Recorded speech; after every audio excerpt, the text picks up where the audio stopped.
Back with Indian Open right here on BloombergQuint. Banks are the key drivers of the market right now. The Bank Nifty is up about 1%, and a clutch of other names in the broader markets in the banking space are doing very well for themselves, particularly the PSU banking space. But let's talk about more earnings with NBF and NBFC. Mass Financial posted healthy profit growth in the second quarter. The financier also managed to increase its lending to micro enterprises. What fell were commercial vehicle loans, perhaps in keeping with demand slowdown. So as the festive season helped revive sentiments there, and what do its borrowers have to say about the overall slowdown? Kamlesh Gandhi, Chairman and MD of Mass Financial Services, joins us right now on the show. Mr. Gandhi, good having you. Thanks much for joining in.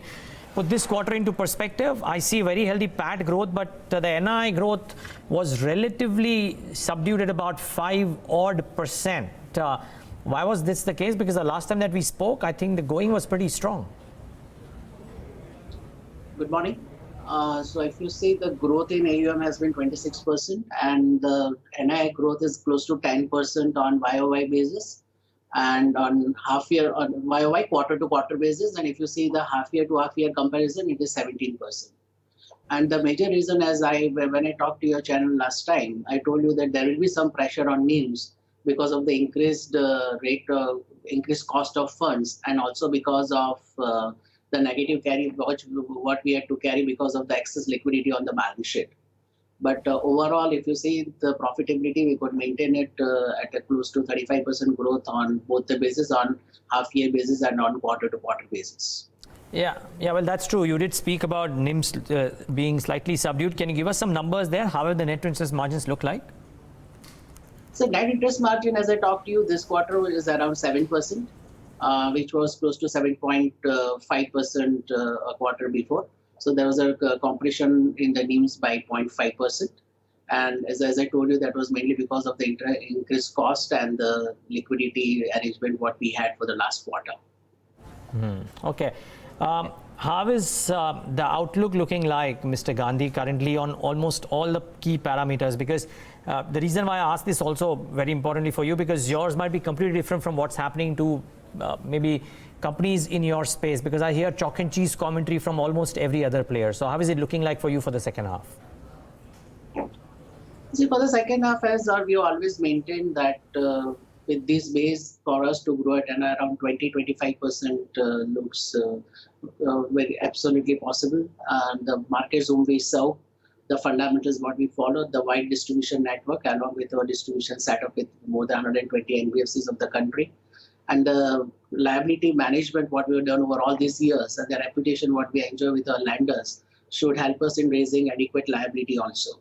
So from the asset side, serving the larger base, concentrating on the distribution network, further strengthening it, focusing on the quality of the assets we generate, and on the liability side with given our relationships with various lenders and the way we work on working ahead of for a quarter or two as far as the liability management is concerned.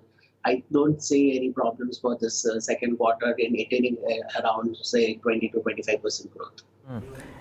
What will happen to provisions? I mean, they grew quite large, at a very high percentage, because I believe you would have resorted to rising off the GNPLs to offset the tax gain. How would the picture look like in quarter 3 and quarter 4?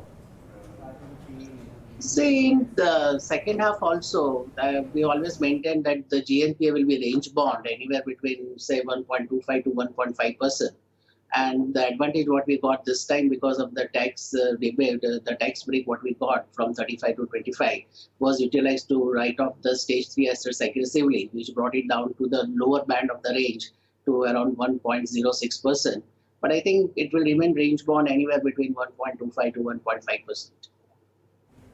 Okay. But provisions, will they rise in the same fashion, or it will be a moderate increase going ahead? Not in the same fashion, but it will definitely rise with AUM and maybe slightly more than that. You do have this high share of sell downs, and you managed to contain the cost of funds at sub 10%, Mr. Gandhi. How does that shape up in quarter 3, quarter 4, or over the medium term? And would the assessment of the street be on the button? I mean, the street believes that you are likely to calibrate your disbursements going ahead, keeping a cautious stance. So, answering your first question on the assignment, as I have shared with you earlier also, that this is a model we have been following since last 10 years. So cumulative, we must have done assignment in excess of 10,000 crores with an immaculate track record. And as I talk to you, currently we have assignment limits lined up for almost the rest of the period for this year. So raising liability through assignment or sell down of the assets will be possible the way we have done over all these years, and this year will be no different.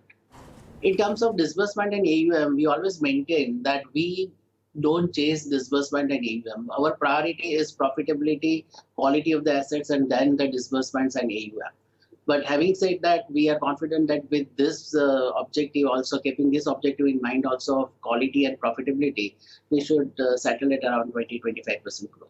I mean, I was no way suggesting that you need to do that. I was just asking if you would indeed be cautious looking at the environment. But I'm glad you've given me that answer already. It's a small base, but can you give us some color on mass housing finance? It's largely been a stable performance, maybe a tad bit slower for you. But how is it shaping up? So evident from the results, we are focusing on the quality, and housing finance is a business which takes time to build up. So currently we are close to around, say, roughly around 300 crores. But what differentiates us is the quality of the asset with around 0.35% net NPA. And we serve the affordable segment. And once again, we have to be very circumspect in extending the credit, despite of the fact that it is a very huge market to be served. But we always maintain that aspiration to buy a house does not convert into eligibility to have finance to buy a house. So once again, with focus on quality and motivated by the large market size, we are very confident that going ahead, we'll gain good volumes there also. Okay. You kind of in part answered my question already, Mr. Gandhi, but can you leave us with some guidance of how Mass Financial as an entity could end the year with on key parameters? So on key parameters, if you compare it on a year-to-year basis, say we are an organization who don't plan only quarter-to-quarter basis, because you plan short-term, you act on also short-term. So on a year-to-year basis, once again, we maintain a 20-25% growth on the AUM and 20-25% growth in profitability, accompanied by an asset quality which should range between 1.25 to 1.5% on NPS looks the possibility as I talked to you. Okay, we'll leave it at that, Mr. Gandhi. Thanks so much for taking the time out and speaking to us at BloombergQuint, and all the best for the quarters ahead. Thank you so much. Thank you. All right, that's Mass Financial. Now, just before we call it a day on this leg of Indian Open, I want to mark the Bank Nifty may have come off from the highs of the day, but just the gains, Devina, that we're seeing in a clutch of these mid-sized PSU banks, Corporation Bank, Central Bank of India, and a clutch of these other names, which are gaining quite well. SBI is leading the pack, yes, but a clutch of others are doing well. I don't know if this is an anticipation. I would presume it's in part anticipation of the SRC verdict, but all of them, without exception, having some very strong gains on fairly good volumes in the session today. Right, and if you go by what Rajneesh Kumar gave us a foresight into in terms of the resolutions that could be coming about, he spoke about 3 big accounts, and that probably is not just a shot in the arm for SBI. Obviously, that could be the bulk of its lending, but for the smaller banks as well. So if you're talking about big loans getting resolved, then all of these small names will be active. Yeah, clearly we're seeing that. Let's wait and watch if these gains last in the session today. But with that, it's a wrap on this leg of today's Indian Open, at least from Devina and me and the entire team that has put this show together. Thanks so much for watching. Stay tuned though. The FNO show takes forward the action on the other side.